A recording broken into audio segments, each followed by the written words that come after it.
नमस्कार, मैं मनीषा आप सभी के लिए लेकर आई हूँ रविंद्रनाथ टैगोर जी द्वारा लिखी गई कहानी जिसका हिंदी में अनुवाद किया है ममता बिस्वास ने। यह कहानी 2 खंडों में विभाजित है जिसका दूसरा खंड आपको दूसरी रिकॉर्डिंग में मिलेगा। तो प्रस्तुत है ये कहानी जिसका शीर्षक है दहेज। 5 लड़कों के बाद एक कन्या का जन्म हुआ। तब माँ बाप ने बड़े लाड से उसका नाम निरुपमा रखा। इसके पहले इस समाज में ऐसा शौकीन नाम कभी किसी ने सुना नहीं था। प्रायः देवी देवताओं के नाम ही प्रचलित थे। गणेश, कार्तिकेय, पार्वती इसके उदाहरण हैं। अब निरुपमा के विवाह की बातचीत चल रही है। उसके पिता रामसुंदर मित्र ने बड़ी खोज की, लेकिन मनपसंद वर कैसे भी नहीं मिला।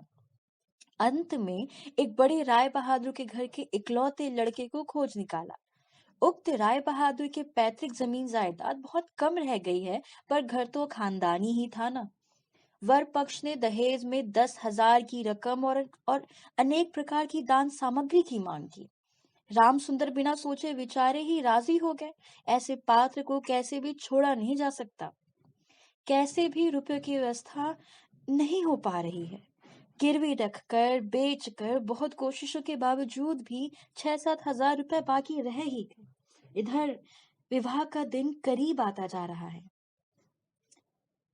आखिरकार विवाह का दिन आ ही पहुंचा। एक आदमी अधिक ब्याज पर बाकी रुपए उधार देने को तैयार हो गया, लेकिन ऐन मौके पर वह भी गैर हाजिर रहा। विवाह मंडप में भारी हलचल मच गई। रामसुंदर ने हमारे राय बहादुर से हाथ पैर जोड़कर कहा, शुभ काम संपन्न हो जाने दें, मैं रुपए अवश्य ही अदा कर दूंगा।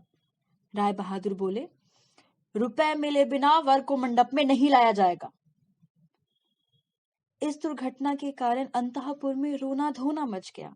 इस बड़े विपत्ति का जो मूल कारण है, वह विवाह की लाल चेली साड़ी पहने, गहना पहने, माथे पर चंदन चुपड़े हुए चुप बैठी है।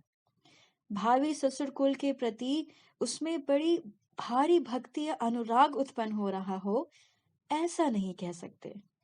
इस बीच एक सुविधा हो गई। सहसा ही वर अपने पितृदेव के प्रति बेअदब हो गया। पिता से कह बैठा, खरीद फरोख्त मोल भाव की बात मैं नहीं समझता।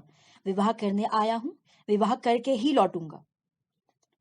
पिता ने जिस किसी को सामने पाया उसी से बोले, देख रहे हैं ना आजकल के लड़कों का आचरण। दो एक बुजुर्ग लोग थे। उन्होंने कहा, शास्त्र शिक्षा नीति शिक्षा तो बिल्कुल रही नहीं, इसी से तो ऐसा है। वर्तमान शिक्षा का विस्मय फल अपनी संतान में प्रत्यक्ष देख राय बहादुर हतोत्साहित होकर बैठ गए। विवाह किसी तरह विषण निरानंद भाव से संपन्न हुआ। ससुराल जाते समय निरुपमा को हृदय से लगाकर पिता आंसू नहीं रोक सके। नीरू ने पूछा, बाबूजी, कई लोग मुझे फिर कभी आने देंगे? रामसुंदर ने उत्तर दिया, आने क्यों नहीं देंगे बेटी, मैं तुम्हें लिवा लाऊंगा। अंतर ही अक्सर रामसुंदर लड़की से मिलने चले जाया करते, पर समधियाने में उनकी प्रतिष्ठा नहीं रही। यहाँ तक कि नौकर चाकर तक उन्हें नीची निगाह से देखते। अंतःपुर के बाहर अकेले कमरे में किसी दिन 5 मिनट के लिए बेटी से मिल पाते, तो किसी दिन मिल तक नहीं पाते। समधियाने में इस तरह का अपमान तो सहा नहीं जाता। रामसुंदर ने निश्चय किया, जैसे भी हो रुपया चुकाना ही होगा। लेकिन कर्ज का जितना बोझ अभी कंधे पर था, वही संभाले नहीं संभल रहा था। खर्च में बेहद कटौती करनी पड़ी और कर्जदार की आग से बचने के लिए हमेशा कई तरह के हीन कौशल अपनाने पड़ते हैं। उधर ससुराल में उठते बैठते कन्या को उलाहने मिलते। पिता के घर की निंदा सुनकर कमरे का दरवाजा बंद कर आंसू बहाना उसका नित्य कर्म बन गया है।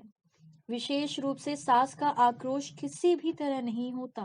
यदि कोई कहता, वाह कैसी रूप है, बहू का मुख देखकर आंखें जैसे शीतल हो जाती हैं। सास गरज उठती, हाँ बड़ी रूपवती है, जैसे घर की बेटी वैसे ही रूप रंग। यहाँ तक कि बहू के खाने पहनने तक कोई परवाह नहीं करता। यदि कोई दयालु पड़ोसी किसी प्रकार की कोई कमी बताता तो सास उत्तर देती, इतना ही बहुत है। यानी कि बाप ने पूरे दाम दिए होते तो बेटी भी पूरी सार संभार होती। सभी ऐसा भाव प्रदर्शित करते जैसे बहू का इस घर पर कोई अधिकार नहीं, वह धोखा देकर घुस आई है।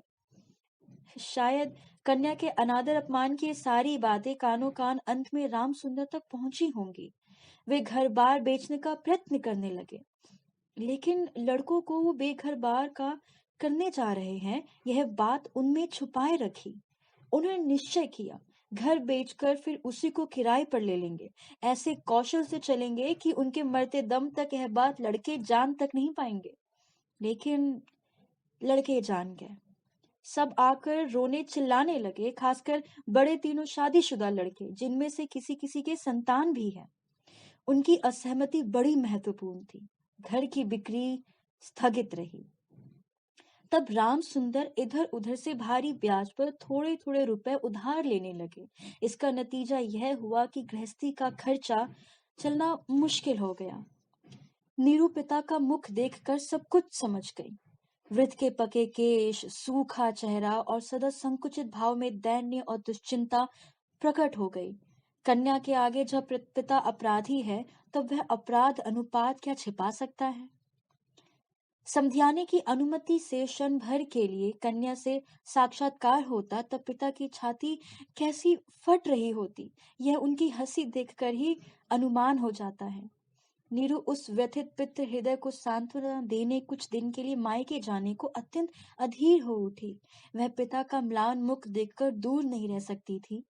एक दिन रामसुंदर से बोली, बाबूजी, मुझे एक बार घर ले चलो।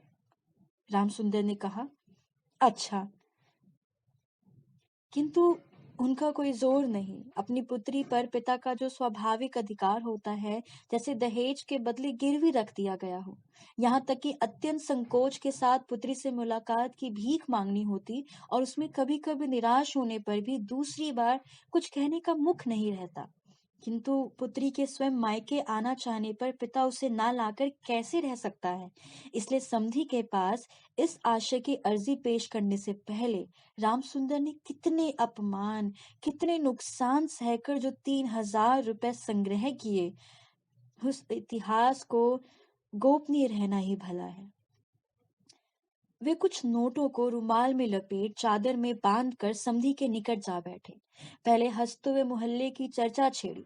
हरे कृष्ण के घर में बड़ी भारी चोरी हो गई, उसका आद्योपांत विवरण कह सुनाया। नवीन माधव और राधा माधव दोनों भाइयों की तुलना करते हुए राधा माधव की विद्या बुद्धि स्वभाव की प्रशंसा और नवीन माधव की निंदा की। शहर में नए रोग का आगमन हुआ, उस विषय में अनेक अजीबो गरीब आलोचनाएं की। अंत में हुक्का जमीन पर रखते हुए बातों ही बातों में बोले, अरे हाँ समधी जी, दरअसल वे रुपए जो बाकी रह गए हैं, रोज ही सोचता हूँ आते हुए कुछ साथ लेता आऊं, लेकिन समय पर ध्यान ही नहीं रहता। अरे भाई, बूढ़ा जो हो गया हूँ। ऐसी एक लंबी भूमिका बांधते हुए अस्थि पंजर की 3 अस्थियों के समान 3 नोटों को अत्यंत सहज भाव से, अत्यंत लापरवाही से बाहर निकाला। केवल 3,000 के नोटों को देखकर राय बहादुर ठहाके लगाया। बोले, रहने दीजिए समधी जी, इसकी मुझे जरूरत नहीं।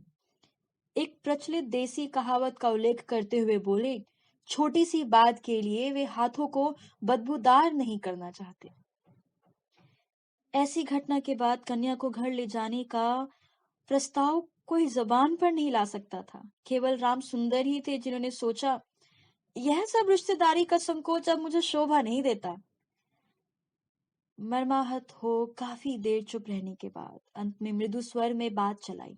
राय बहादुर ने बिना कोई कारण जताते हुए कहा, यह अभी नहीं हो पाएगा। और यह कहते हुए वे काम के बहाने उठकर चले गए। राम सुंदर पुत्री को मुंह न दिखाकर कांपते हाथों उन कुछ नोटों को चादर की खूंट में बांध कर लौट आए। मन ही मन प्रतिज्ञा की, जब तक सारे रुपए अदा करके निसंकोच कन्या के अधिकार की मांग नहीं कर सकेंगे, तब तक फिर समधियानी नहीं जाएंगे।